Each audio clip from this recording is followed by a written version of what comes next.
നമ്മളെ നാട്ടിൽ ഒരുപാട് ജ്വല്ലറിക്കാരുണ്ട്. ഈ ജ്വല്ലറിക്കാരൊക്കെ എന്ന് പറഞ്ഞു കഴിഞ്ഞാൽ പലതരത്തിലുള്ള കോപ്രായങ്ങൾ കാണിക്കാറുണ്ട്. അതായത് പ്രധാനപ്പെട്ട ഒരു ജ്വല്ലറിന്റെ ഉടമ എല്ലാ സിനിമാ താരങ്ങളെയും വിളിച്ചിട്ട് ഈ വിജയദശമി നവരാത്രി നാളിൽ അവർക്കെന്തോ പാരിതോഷികങ്ങളും അതുപോലെ നല്ല ശാപ്പാടും കാര്യങ്ങളും ഒക്കെ കൊടുക്കാറുണ്ട്. പൊതുജനങ്ങൾക്ക് ആർക്കും അങ്ങോട്ട് പ്രവേശനമില്ല കേട്ടാ. അതായത് കുറേ വലിയ വലിയ ആൾക്കാരെ വിളിച്ചിട്ട് സിനിമാ താരങ്ങളെ വിളിച്ചിട്ട് ഊണ് കൊടുക്കുന്ന ഒരു ജ്വല്ലറി മുതലാളി, അതുപോലെ തന്നെ വലിയ വലിയ കാര്യങ്ങൾ മാത്രം ചെയ്യുന്ന മുതലാളിമാർ, അതിൽ നിന്നൊക്കെ വ്യത്യസ്തനാണ് നമ്മുടെ ബോച്ച എന്ന് പറയുന്ന മുതലാളി കേട്ടോ. ഉള്ള കാര്യം പറയുന്നതിന് എന്താ, ബോച്ചയെ കാണാൻ വേണ്ടിയിട്ട് നമുക്ക് ഒരു വിഷമവും ഇല്ല. കാരണം അയാളെ അടുത്തേക്ക് നമുക്ക് എപ്പോൾ വേണമെങ്കിലും പോകാം, അയാളുമായിട്ട് സംസാരിക്കാം. അങ്ങനെയുള്ളൊരു വ്യക്തിയാണ് ബോച്ചെ. കുറേ നാൾ മുമ്പ് നമ്മളെ സാജൻ വരെ എന്ന് പറഞ്ഞാൽ വെല്ലുവിളിക്കുന്നുണ്ട്. എൻ്റെ പൊന്നു സാജ, ശരിക്കും പറഞ്ഞ ഇന്ന് ബോച്ചയുടെ ബല, അതായത് ബോച്ച ഒരു ദൈവം തന്നെയാണ്. അയാൾക്ക് ഒരു ജീവനങ്ങ് ഒരു രക്ഷിക്കാൻ വേണ്ടിയിട്ട് അയാൾ മുന്നിട്ട് ഇറങ്ങിയിട്ടുണ്ടെങ്കിൽ അയാളൊരു വലിയ മനുഷ്യൻ തന്നെയാണ്. ബോച്ചയെ തകർക്കാൻ വേണ്ടിയിട്ടും അതുപോലെ ബോച്ച ഇത് ചെയ്യുന്നത് മുഴുവൻ അഭിനയമാണ് എന്ന് പറഞ്ഞിട്ടും ഒരുപാട് പേര് നടക്കുന്നുണ്ട്. അതിൻ്റെ ഒന്നും സത്യം നമുക്കറിയില്ല. പക്ഷേ ബോച്ച എന്ന് പറയുന്ന ഒരാളില്ലത് കൊണ്ട് മാത്രമാണ് ഇന്ന് ആ റഹീം എന്ന് പറയുന്ന മനുഷ്യൻ, അത് അയാളുടെ ഉമ്മയുടെ ആ കരച്ചിലിനൊരു അറുതിയായതെന്നേ ഞാൻ പറയുള്ളൂ. അത്രത്തോളം എന്ന് പറഞ്ഞു കഴിഞ്ഞാൽ ഈ ബോച്ച എന്ന് പറയുന്ന മനുഷ്യൻ ഒരുപാട് പണിയെടുത്തിട്ടുണ്ട്. ഉള്ള കാര്യം എന്താ പറയുന്നതിന്, ഞാൻ പറഞ്ഞല്ലോ ഇതിലും വലിയ മുതലാളിമാർ നമ്മളെ നാട്ടിലുണ്ട്. പല പല മുതലാളിമാർ, അതായത് വലിയ വലിയ സിനിമാ താരങ്ങൾക്ക് ലക്ഷങ്ങളും കോടികളും കൊടുക്കുന്ന ഒരുപാട് ആൾക്കാരുണ്ട്.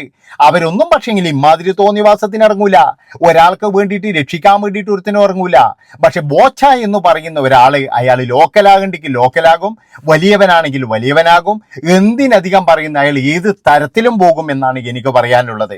ആൾക്കാർ പലതും പറയട്ടെ, എന്തു വേണമെങ്കിലും പറയട്ടെ, പക്ഷേ അയാളുടെ ഒരു വാക്ക്, ഒരു പ്രവൃത്തി ഒരാളുടെ ജീവൻ രക്ഷിക്കാൻ കഴിയുന്നുണ്ടെങ്കിൽ അയാൾ ഒരു വലിയ മനുഷ്യൻ തന്നെയാണെന്നേ ഞാൻ പറയുള്ളൂ.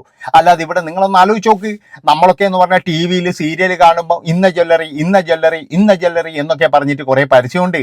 അവരൊക്കെ എന്താ ചെയ്യുന്നത്, അവരുടെ ഇഷ്ടത്തിന് സിനിമാ താരങ്ങൾക്ക് ഭക്ഷണം കൊടുത്തിട്ട് അവരെ തൃപ്തിപ്പെടുത്തിയിട്ട് അവർക്ക് പാരിതോഷികം കൊടുക്കുന്ന കുറേ ജ്വല്ലറിക്കാർ.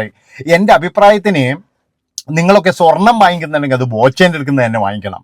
എന്താണെന്ന് വെച്ചാൽ എന്തോ ആയിക്കോട്ടെ, ബോച്ചെ, അച്ചായൻ, ഇങ്ങനെയുള്ള കുറച്ച് ആൾക്കാരുണ്ട്. അവരൊക്കെ എന്ന് പറഞ്ഞാൽ സമൂഹത്തിനും നല്ല ഒരു എന്താ പറയേണ്ടത്, സമൂഹത്തിന് നല്ലൊരു ഇതാണ് കൊടുക്കുന്നത്, ഒരു സന്ദേശമാണ് കൊടുക്കുന്നത്. അതായത് തൻ്റെ കയ്യിൽ ഒരുപാട് പൈസയുണ്ട്, താനൊരു നല്ല ബെൻസിൽ ഇങ്ങനെ പോകുന്നു, അതുപോലെ ഞാൻ ഹെലികോപ്റ്ററിൽ പോകുന്നു, എനിക്ക് സ്വന്തമായിട്ട് ഫ്ലൈറ്റ് ഉണ്ട്, ഇതൊന്നും പറഞ്ഞിട്ട് കാര്യമില്ല. അതായത് മനുഷ്യനെ മനസ്സിലാക്കാൻ കഴിയണം. മനുഷ്യനെ മനസ്സിലാക്കിയാൽ അവൻ എന്ന് പറഞ്ഞാൽ മനുഷ്യൻ്റെ ഉള്ളിൽ ദൈവതുല്യനാണ്. ഇന്നിപ്പോഴും ഞാൻ അതാണ് കണ്ടത്. നമ്മൾ ആദ്യം ആ ചിത്രത്തിൽ കാണുന്നില്ലേ, ബോച്ചയെ എടുത്ത് പൊക്കുന്നത് സ്നേഹത്തിന്റെ കരങ്ങളാണ്. ബോച്ചയ്ക്ക് 1 കോടി കിട്ടി, 1 കോടിയിൽ ഒരു 20 കോടി കിട്ടിയാലും ബോച്ചയ്ക്ക് ഈ പുണ്യം ഇത് കിട്ടൂല. അത്രയും വലിയൊരു പുണ്യമാണ് ഇന്ന് ഓരോ മനുഷ്യന്റെ നെഞ്ചിലാണ് ഇന്ന് ബോച്ചെ. അതായത് അബ്ദുൾ റഹീം എന്ന് പറയുന്ന ആ മനുഷ്യനെയും അയാളുടെ ഉമ്മയെയും പിന്നെ അയാളെ രക്ഷിക്കാൻ വേണ്ടിയിട്ട് അഹോരാത്രം പണിയെടുത്ത ഒരുപാട് പേരുണ്ട്. പക്ഷെ അതിൽ നിന്നൊക്കെ വ്യത്യസ്തനായി നിൽക്കുന്ന ഇതിൻ്റെ ഒരു ചുക്കാൻ പിടിച്ചിട്ട് ഞാൻ അയാളെയും കൊണ്ട് മാത്രമേ ഉമ്മാൻ്റെ അടുത്ത് വരികയുള്ളൂ എന്നുള്ള ഒരു പ്രതിജ്ഞയോട് കൂടിയിട്ട് പണിയെടുത്ത ഒരു വലിയ ജ്വല്ലറി മുതലാളി. ഇവിടെയുള്ള ജ്വല്ലറി മുതലാളികളെ ഞാനിങ്ങനെയൊന്നും കണ്ടിട്ടില്ല. ഒരുപാട് ജ്വല്ലറി മുതലാളി ഉണ്ട്, ബോച്ചയെക്കാട്ടി നല്ല രീതിയിൽ സഹകരിക്കാൻ പറ്റുന്ന ജ്വല്ലറി മുതലാളി ഉണ്ട്. പക്ഷേ അവരൊന്നും ഇമാതിരി കോപ്രായത്തിന് നിൽക്കൂല. അവരൊക്കെ എന്ന് പറഞ്ഞാൽ സിനിമാ താരങ്ങളെ തീറ്റിപ്പോറ്റാനും, മോഹൻലാൽ, മമ്മൂട്ടി ഇങ്ങനെയുള്ള എന്താണ്, മമ്മൂട്ടി പോകത്തില്ല, മോഹൻലാൽ അതുപോലെ ഇങ്ങനെയുള്ള കുറേ ആൾക്കാരുടെ ബ്രാൻഡ് അംബാസഡറായി നിയമിക്കാനും അതിലൂടെ എന്ന് പറഞ്ഞാൽ കോടികൾ അവർക്ക് കൊടുക്കാനും, പിന്നെ ഇതുപോലെ നവരാത്രിയൊക്കെ വരുമ്പോഴും നല്ല ഊണൊക്കെ കഴിക്കുന്നു, പിന്നെ അക്ഷയ തൃതീയ എന്നൊക്കെ പറഞ്ഞിട്ടുള്ള പരിപാടിയിൽ വലിയ വലിയ സെലിബ്രിറ്റികളും കൊണ്ടുപോക്കുന്നത് പാവങ്ങളായ ആൾക്കാരാണ് ഇവരുടെ അടുത്ത് പോയിട്ട് സ്വർണം വാങ്ങിക്കുന്നത്. അല്ലാതെ ഒരു സിനിമാ താരങ്ങളും ഇവരുടെ അടുത്ത് പോയിട്ട് സ്വർണം വാങ്ങിക്കുന്നില്ല. പക്ഷേ ആ പാവങ്ങളെ ഇവർ മൈൻഡേ ചെയ്യില്ല. അതാണ് നിങ്ങൾ ആലോചിക്കേണ്ടത്. അതായത് ഇവർക്കൊക്കെ വേണ്ടത് എന്ന് പറഞ്ഞാൽ സിനിമാ താരങ്ങളെ, വലിയ വലിയ ആൾക്കാരെ മാത്രമാണ്, അല്ലാതെ വേറെ ഒരാളെയില്ല. അവിടെയാണ് നമ്മുടെ ബോച്ച എന്ന് പറയുന്ന ഒരു വലിയ മനുഷ്യനുണ്ടല്ലോ, അയാൾ വ്യത്യസ്തനാകുന്നത്. അയാളെ പൂട്ടിക്കാൻ വേണ്ടിയിട്ടും അയാളെ വെല്ലുവിളിച്ചിട്ടും സാജൻ അന്ന് ചെയ്ത കുറേ കാര്യങ്ങളുണ്ട്. എനിക്ക് സാജനോട് ആ ഒരു കാര്യത്തിൽ ഭയങ്കര വെറുപ്പുണ്ടായിരുന്നു. എന്താണെന്ന് വെച്ചാൽ നിങ്ങൾ കണ്ടില്ലേ, ബോച്ച എന്ന് പറയുന്ന ഒരു മനുഷ്യൻ ഇന്നില്ലെങ്കിൽ റഹീം ഇല്ല. അതാണ് നിങ്ങൾ മനസ്സിലാക്കേണ്ടത്. റഹീം എന്ന് പറയുന്ന ഒരു മനുഷ്യൻ്റെ മോചനത്തിന് ഇത്ര പൈസ വേണം എന്ന് പറഞ്ഞപ്പോൾ ഇവിടെ മുകളിലോട്ട് നോക്കിയപ്പോൾ ബോച്ച എന്ന് പറയുന്ന ഒരാൾ പറഞ്ഞിട്ട് ഞാൻ തിരുവനന്തപുരം കാസർഗോഡ് വരെ തെണ്ടും, അതായത് ഓരോ ആളർക്കും പോകും. ഞാൻ പറഞ്ഞല്ലോ, മനുഷ്യന്മാർ മുന്നിട്ടിറങ്ങിക്കഴിഞ്ഞാൽ, അതായത് ഒരാൾ ഇറങ്ങാനുണ്ടെങ്കിൽ പല സംഭവങ്ങളും, അതായത് കേരളത്തിൽ തന്നെ പല കാര്യങ്ങളും നമുക്ക് മാറ്റിമറിക്കാൻ പറ്റും. അതാണ് നിങ്ങൾ മനസ്സിലാക്കേണ്ടത്. അതിനൊന്നും വലിയ ഇതൊന്നും വേണ്ട, നമ്മളെല്ലാവരും കൂടി തുനിഞ്ഞങ്ങ് ഇറങ്ങിയാൽ മതി. പക്ഷെ ഇറങ്ങാൻ അതിനൊരാൾ വേണം. അതായത് ഞാൻ കൊണ്ടുവരും എന്നുള്ള ആ ഒരു ഒറ്റ വാക്ക്, ആ ഒരു വാക്കിന്റെ കൂടെ എന്ന് പറഞ്ഞ ജനങ്ങളെല്ലാം ബോച്ചയ്ക്ക് പുറകിൽ നിന്നു. എനിക്ക് തോന്നുന്നത് എന്താണെന്ന് വെച്ചാൽ ബോച്ചയെ ഒരുപാട് പഴി ഇതിൽ കേട്ടിട്ടുണ്ട്. ഒരുപാട് പേര് ബോച്ചയെ കുറ്റം പറഞ്ഞിട്ടുണ്ട്, വളരെ മോശമായ രീതിയിൽ പറഞ്ഞിട്ടുണ്ട്. ബോച്ച അല്പനാണ്, ബോച്ച ഇത് പരസ്യത്തിന് വേണ്ടിയിട്ടാണ്, ബോച്ച ഇത് മുക്കാനാണ് എന്നൊക്കെ പറഞ്ഞ ആൾക്കാരുണ്ട്. ബോച്ചയെ പറ്റിയിട്ട് ഇപ്പോഴും കമന്റ് വരുന്നത് തന്നെയാണ്. പക്ഷേ ആ മനുഷ്യൻ മുന്നിട്ട് നിൽക്കുക മാത്രമല്ല, അയാൾ പൈസയും കൂടി ഇട്ടിട്ടാണ് പറഞ്ഞത്. അതാണ് നിങ്ങൾ മനസ്സിലാക്കേണ്ടത്. അതിനൊക്കെ എന്ന് പറഞ്ഞൊരു മനസ്സ് വേണം, ഒരു മനസ്സ്. അതിവിടെ പല ജ്വല്ലറി മുതലാളിമാർക്കൊന്നും ഇല്ല. ഇവിടെ പല ജ്വല്ലറി മുതലാളിമാർക്കും തൻ്റെ ബെൻസ്, തൻ്റെ കാറ്, തൻ്റെ വണ്ടി, തൻ്റെ കുടുംബം എന്നല്ലാതെ ഒരുത്തനെയും സഹായിക്കാനുള്ള ഇതൊന്നും ഇവിടെയുള്ള ആൾക്കാർക്ക് ആർക്കും ഇല്ല. ഞാൻ പറഞ്ഞില്ല, ഇവരൊക്കെ സഹായിക്കുന്നത് എന്ന് പറഞ്ഞാൽ വലിയ വലിയ മുതലാളിമാർ, വലിയ വലിയ സിനിമാ താരങ്ങളെയൊക്കെ ഇവർ വിളിച്ചിട്ട് നല്ല രീതിയിൽ മൃഷ്ടാന ഭോജനം കൊടുത്ത് ഊട്ടിയിട്ട് അതിനോരോ പേര്, നമ്മളൊക്കെ എന്നിട്ട് അതിൻ്റെ പുറത്ത് പോയിട്ട് ഇങ്ങനെ അവരെ കാണാൻ വേണ്ടി നിൽക്കുക. എനിക്ക് സങ്കടം തോന്നിയിട്ടുണ്ട്. എന്താ കാരണം എന്നറിയാം? അതായത് കേരളത്തിലെ ഒരു പ്രമുഖ ജ്വല്ലറി ഉടമയുടെ വീട്ടിൽ ഈ സിനിമാ താരങ്ങളെല്ലാം വിളിച്ചിട്ട് നല്ല മൃഷ്ടാന ഭോജനം കൊടുക്കുമ്പോൾ അതിൻ്റെ പുറത്ത് നിന്നിട്ട് ഇങ്ങനെ നോക്കുന്ന ഒരുപാട് ആൾക്കാരുണ്ട്. അവരോട് എനിക്ക് ശരിക്കും പറഞ്ഞു കഴിഞ്ഞാൽ സങ്കടം തോന്നിയിട്ടുണ്ട്. കാരണം ആ മനുഷ്യന്മാരല്ലേ ശരിക്കും ഇവരെയൊക്കെ വലിയ ആളാക്കുന്നത്. ഈ സിനിമാ താരങ്ങളെ വലിയ ആളാക്കുന്നത് അവരാണ്. അതുപോലെ ജ്വല്ലറി ഉടമേൻ്റെ അടുത്ത് പോയിട്ട് ജ്വല്ലറിയിൽ സാധനം വാങ്ങിക്കുന്നത് ഈ പാവപ്പെട്ടവനാണ്.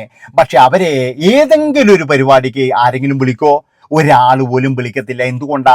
അവർക്കൊന്നെന്ന് പറഞ്ഞു കഴിഞ്ഞാൽ ഇങ്ങനെയുള്ള ആൾക്കാരെയൊന്നും വേണ്ട. അവർക്ക് വേണ്ടത് എന്ന് പറഞ്ഞു കഴിഞ്ഞാൽ വലിയ വലിയ ആൾക്കാർ മാത്രമാണ്. അവിടെയാണ് ബോച്ച എന്ന് പറയുന്ന ഒരു മനുഷ്യൻ, അയാൾ എന്തോ ആയിക്കോട്ടെ, അയാൾ ഇപ്പോൾ ഒരുപാട് ആൾക്കാർ പറയുന്ന പോലെ അയാൾ ഭയങ്കരമായിട്ട് എന്താ പറയേണ്ടത് ഇതാക്കുന്നുണ്ട്, അല്ലെ പറ്റിക്കുന്നുണ്ട്, ഇതാക്കുന്നു എന്നൊക്കെ പറഞ്ഞോട്ടെ. ഒരു കാര്യം ഞാൻ നിങ്ങളോട് പറയാം, റഹീം എന്ന് പറയുന്ന അയാളുടെ ഉമ്മയുടെ ആ സന്തോഷം ഉണ്ടല്ലോ, അതിന്ന് ശരിക്കും പറഞ്ഞു ഇന്ന് നമ്മൾ ഓരോ മലയാളികളും കരഞ്ഞുപോയൊരു ദിവസമാണ്. അതിന് കാരണക്കാരെന്ന് പറയുന്നത് ഇത് ബോച്ച തന്നെയാണെന്നാണ് ഞാൻ ഇപ്പോഴും വിശ്വസിക്കുക. ബോച്ച എന്ന് മുന്നിൽ നിന്നും ബോച്ചയെ പോലെയുള്ള ഒരുപാട് ആൾക്കാർ ഇതിൻ്റെ കരങ്ങളുണ്ട്. അതുമാത്രവുമല്ല, ബോച്ച ഇതിൻ്റെ മുന്നിൽ നിന്ന് പൈസ പിരിക്കുകയും കാര്യങ്ങളൊക്കെ എളുപ്പത്തിലാക്കുകയും ചെയ്തു. ഇപ്പോഴും ബോച്ചയെ ക്രൂശിക്കാനാണ് എല്ലാവരും നോക്കുന്നത്. അങ്ങനെയാണെങ്കിൽ നീ നിമിഷപ്രിയയെ കൊണ്ടുപോടാ, നിനക്ക് ധൈര്യം ഉണ്ടെങ്കിൽ നിമിഷപ്രിയയെ കൊണ്ടുപോടാ. അതെന്താടാ നിനക്ക് കൊണ്ടുവന്നൂടെ? ആ നിമിഷപ്രിയ എന്താടാ മുസ്ലിം അല്ലാത്തതുകൊണ്ടാണോ എന്നുള്ള തരത്തിൽ വരെ ബോച്ചയ്ക്കെതിരെ വന്നു. അതായത് ബോച്ച സഹായിക്കുന്നത് മുസ്ലിങ്ങളെയാണ് എന്നുള്ള തരത്തിൽ ഒരിതുമല്ല. ഞാൻ പറഞ്ഞില്ലേ, ഇന്ന് റഹീമിന്റെ മോചനത്തിന് എന്ന് പറഞ്ഞാൽ ഒരു കൂട്ടം മനുഷ്യരാണ് അതിൻ്റെ പുറകിൽ, അല്ലാതെ ഒരു മതമോ ജാതിയോ ഒന്നുമല്ല. ഇനി നിമിഷപ്രിയയ്ക്കും വേണ്ടിയിട്ടായാലും അങ്ങ് ഇറങ്ങും നമ്മളെല്ലാവരും. അതാണ് എനിക്ക് പറയാനുള്ളത്. പക്ഷേ നമ്മൾ വളരെയധികം സൂക്ഷിക്കണം, ഇതൊരു കൃഷിയായി എടുക്കരുത്. അതായത് വിദേശത്ത് പോയി കഴിഞ്ഞാൽ നിങ്ങൾക്ക് ജോലി ചെയ്യാൻ കഴിയില്ലെങ്കിൽ നിങ്ങൾ അവിടെ വെച്ചിട്ട് നിർത്തി വന്നോളുക. ഒരാൾ പോലും അവിടെ ജയിലിൽ പോകാനുള്ള ഇടവരുത്താൻ നിൽക്കരുത്. നമുക്ക് എന്ത് ചോരത്തിളപ്പുണ്ടെങ്കിലും നമ്മളത് വീട്ടിൽ, സ്വന്തം നാട്ടിൽ, സ്വന്തം വീട്ടിൽ നിങ്ങൾ എന്ത് വേണമെങ്കിലും കളിച്ചോ. വേറൊരു രാജ്യത്ത് പോയി കളിച്ചു കഴിഞ്ഞാൽ ചിലപ്പോൾ നമ്മുടെ ജീവൻ വരെ അപകടത്തിലാകും എന്നാണ് എനിക്ക് പറയാനുള്ളത്. ഏതായാലും ബോച്ച എന്ന് പറയുന്ന ഒരു നല്ല മനുഷ്യനുണ്ട്. ആ മനുഷ്യനെ കണ്ടു പഠിക്കണം മറ്റുള്ള ജ്വല്ലറിക്കാർ എന്ന് എനിക്ക് പറയാനുള്ളൂ. എല്ലാവരും സ്വർണം വാങ്ങിക്കാൻ മനുഷ്യൻ്റെ വീടിയെ പോയിട്ട്. നന്ദി, നമസ്കാരം.